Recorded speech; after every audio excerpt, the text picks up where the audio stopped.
ప్రతిభకు పట్టం కట్టారు.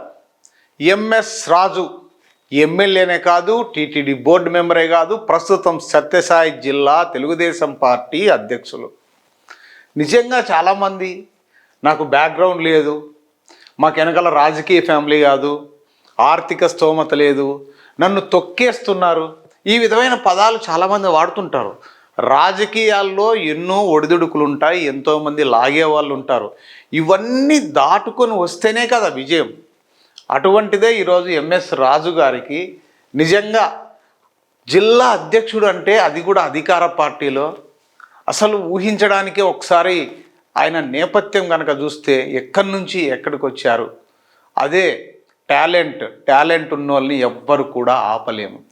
ఏదో ఒక సినిమాలో రవితేజ సైడ్ క్యారెక్టర్ ఆర్టిస్ట్గా ఉంటాడు. 30 years ఇండస్ట్రీ అని పృథ్వీరాజ్ అని ఒక సీన్ ఉంటుంది. 30 years ఇండస్ట్రీ నేను సినిమాలో తొక్కేస్తా అది ఇది అంటుంటాడు.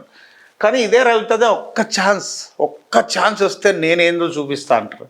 ఆ విధంగా ఒక్కసారి ఎమ్మెల్యేగా అవకాశం ఇచ్చారు, అదే విధంగా నిలబెట్టుకున్నారు. ఎక్కడే కూడా మొత్తం ఇన్ని నియోజకవర్గాల్లో ఎంఎస్ రాజు గారి మీద ఏ నెగిటివ్, మొన్న ఏదో చిన్నగా ఒక నోరు జారారని ఒక చిన్న విషయంలో, అది కూడా అంబేద్కర్ గారి గురించి మాట్లాడినప్పుడు మొన్న కొన్ని చిన్న విమర్శలు వచ్చినాయి కూడా, అది కూడా అయితే తప్పు లేదు, అందులో తప్పు లేదని మన AP39 టీవీ కూడా ఒక న్యూస్ పెట్టింది.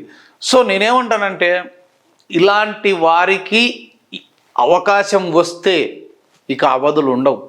చాలామంది టాలెంటెడ్ పీపుల్స్ ఉంటారు, బట్ కొంతమందే ఆ అవకాశాలను అందిపుచ్చుకొని తనదైన శైలిలో ఎన్నో విజయావకాశాలు దక్కేటట్లుగా చేసుకుంటారు. ఒక అబ్దుల్ కలాం తీసుకోవచ్చు, ఇప్పుడున్న ద్రౌపది ముర్ము ఎక్కడో కూలి పని చేసుకుంటూ ఎంత చదువు చదివినా ఒక మారుమూల ప్రాంతం నుంచి వచ్చి ఈరోజు భారత రాష్ట్రపతి అయ్యారు.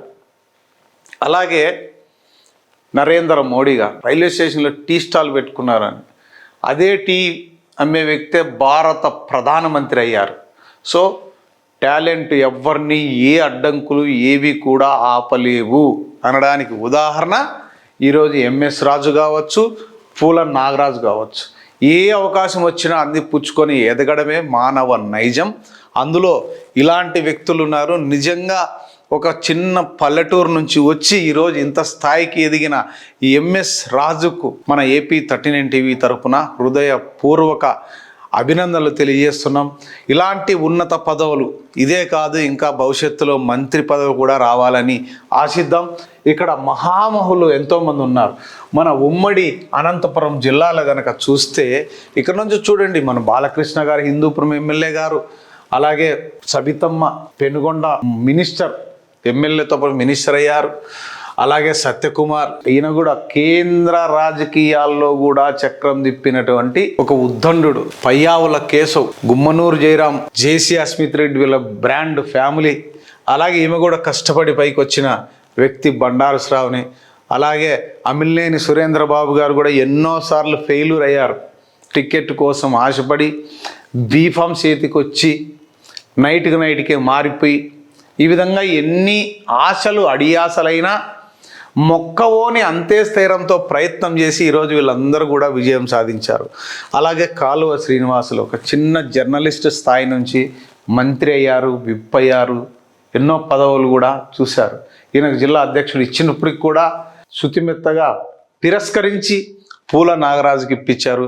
అలాగే మాజీ అధ్యక్షుడు పార్థసారథి, ఈయన నేపథ్యం కూడా చాలా కింది స్థాయి నుంచి వచ్చారు. అలాగే అంబికా లక్ష్మీనారాయణకు MP రావడం ఏంటని ప్రయత్నం చేశారు. ప్రయత్నం చేస్తే సాధించలేనిది ఏమీ ఉండదు అనడానికి ఈరోజు ఇవన్నీ కూడా కళ్ళ ముందర మనం చూస్తున్నది. అలాగే శ్రీధర్ చౌదరి గారు కూడా చాలా ఏళ్ల నుంచి రాజకీయాల్లో ఉన్నారు.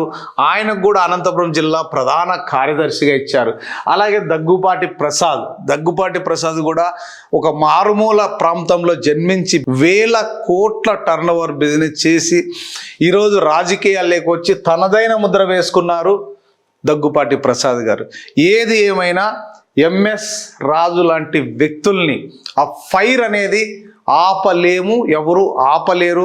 ఇలాంటి వారే టార్చ్ బేరర్ అవుతారనేది అతిశయోక్తి కాదు. భవిష్యత్తులో ఎంఎస్ రాజు ఎందుకంటే చిన్న వయసు, కమిట్మెంట్, ఏదైనా సరే ఒక పట్టాన పట్టుకుంటే వదలడు అనేది ఆయనకు అధిష్టానం చూసింది, ఆయనలో ఫైర్ చూసింది. అటు నారా లోకేష్ గారు కావచ్చు, నారా చంద్రబాబు నాయుడు గారు కావచ్చు, బాలకృష్ణ గారు కావచ్చు, వీళ్ళందరూ కూడా ఆయన వర్క్ కమిట్మెంట్ చూశారు. ఇవన్నీ ఒక్కటి ఏదో రాత్రికి రాత్రే ఏదో చూసో, లేకపోతే కులాలు చూసో, లేకపోతే రాజకీయ పలుకుబడి చూసో, ఇంకొకటి చూసో ఇచ్చిన పదవి కాదు ఇది. కేవలం టాలెంట్ను నమ్ముకున్న వాళ్ళు ఎప్పటికైనా జీవితంలో పైకి వస్తారు అనడానికి ఉదాహరణ ఎంఎస్ రాజు. ఎస్, ఎంఎస్ రాజు లాంటి వ్యక్తుల్ని ఏ శక్తులు కూడా ఆపలేవు. అంతే ఫైర్తో, అంతే కమిట్మెంట్తో ఆయన, ఎందుకంటే ఆయన జీవితమే ఆదర్శం. నిజంగా ఆయన ఎన్నో స్ట్రగుల్స్ పడి ఈరోజు ఈ స్థితికి వచ్చారంటే దాని వెనకాల ఎన్నో కష్టాలు, ఎన్నో బాధలు, ఎన్నో కన్నీటి గాథలు ఇవన్నీ ఉన్నాయి. అతి త్వరలో పిన్ టు పిన్ ఆయనతో ఇంటర్వ్యూ చేసే అవకాశం మనకు వస్తే తప్పకుండా ప్రేక్షకుల ముందు ఆయన జీవితాన్ని ఒకసారి అలా ఆవిష్కరిద్దాం.